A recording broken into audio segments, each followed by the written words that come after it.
Hi everyone, welcome back to the channel and thanks for joining us for another episode of Weekend Fix. We've got plenty to break down following the international break and the FA Cup results, so let's not waste any time. Just a quick reminder that if you do find this content useful, it really helps us out if you can like the video and subscribe to the channel.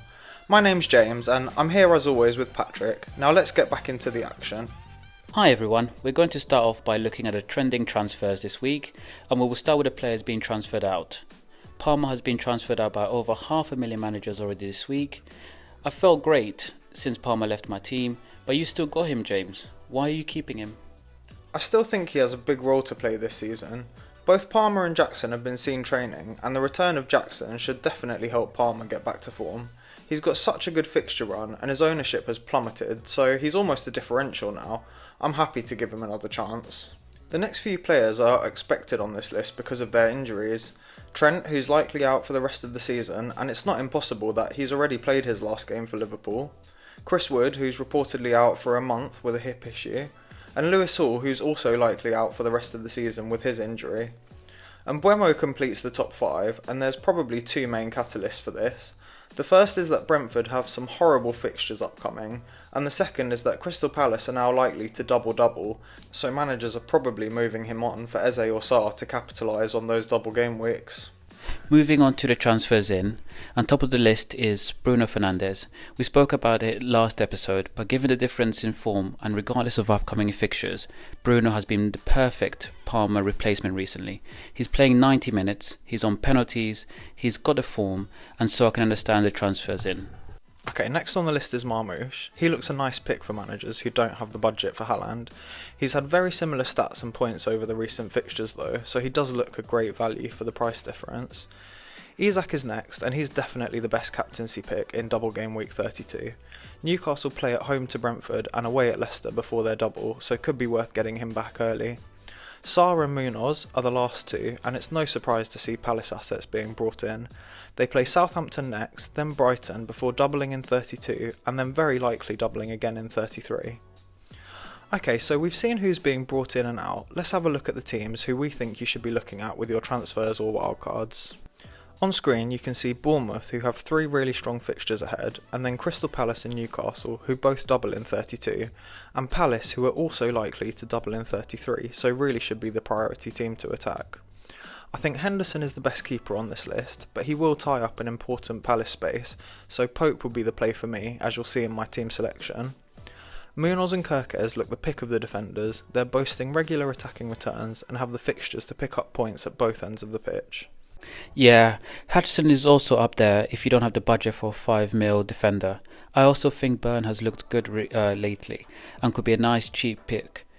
In midfield, Sarr and Eze both look great. They both scored in the FA Cup, and it's a coin toss as to who will come out on top between them. Kluivert, as a Bournemouth penalty taker, still looks a great pick too, and I will be keeping hold of him if you're an owner already. Isak and Mateta have to be the top picks when it comes to strikers, both doubling in 32, and they have great surrounding fixtures which puts them right at the top of the pecking order for forward picks. Okay, so now we know who to target, let's see who we own or might want to pick up from that list.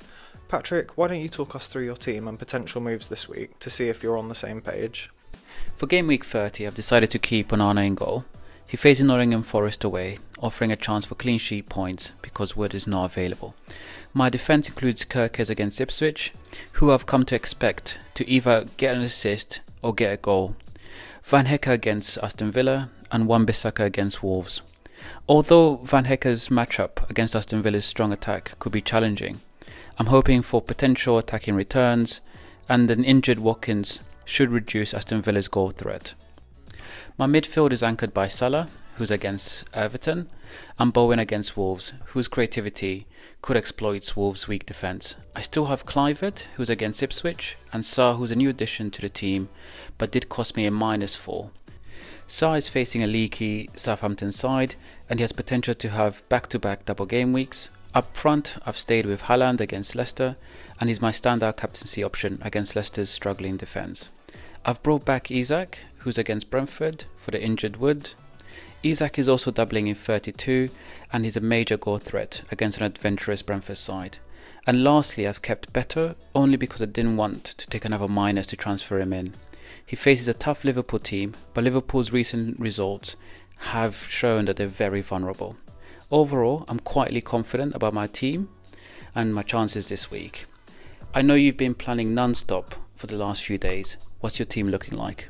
Okay, I've spent quite a lot of time on this and I've worked out roughly what I'm doing now.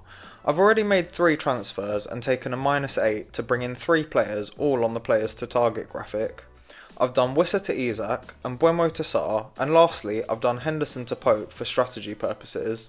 So my back 4 all have really good fixtures and chances for clean sheets this week.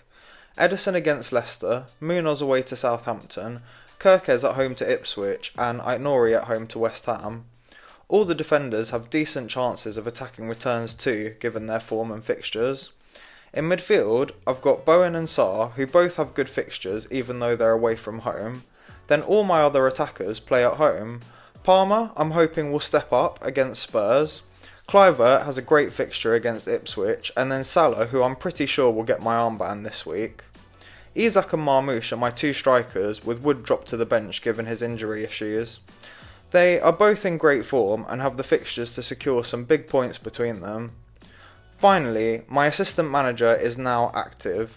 I made the Henderson move just to open up the extra Palace spot, and I've brought in Glasner.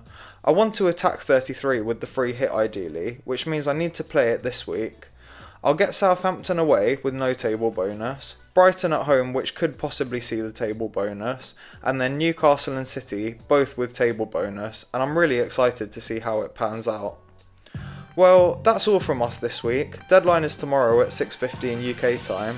Make sure you don't miss out. Leave a comment and let us know your plans for this week. Like the video if you enjoyed it, subscribe if you're new.